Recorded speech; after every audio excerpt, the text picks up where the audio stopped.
আজকের পবিত্র বাইবেল বচন গীত সংহিতা 41। পরিচালকের প্রতি দাউদের একটি গীত।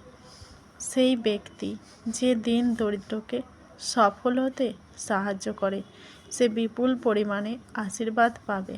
সমস্যার সময় প্রভু তাকে উদ্ধার করবেন। প্রভু সেই ব্যক্তিকে রক্ষা করবেন এবং জীবিত রাখবেন। পৃথিবীতে সেই লোকই আশীর্বাদ ধন্য হবে। তার সেই লোকের শত্রুর হাতে ঈশ্বর তাকে ধ্বংস হতে দেবেন না।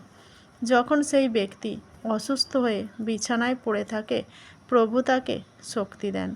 সে বিছানায় অসুস্থ থাকতে পারে, কিন্তু প্রভু তাকে সুস্থ করে দেন। আমি বলেছিলাম, প্রভু আমার প্রতি সদয় হন। আমি আপনার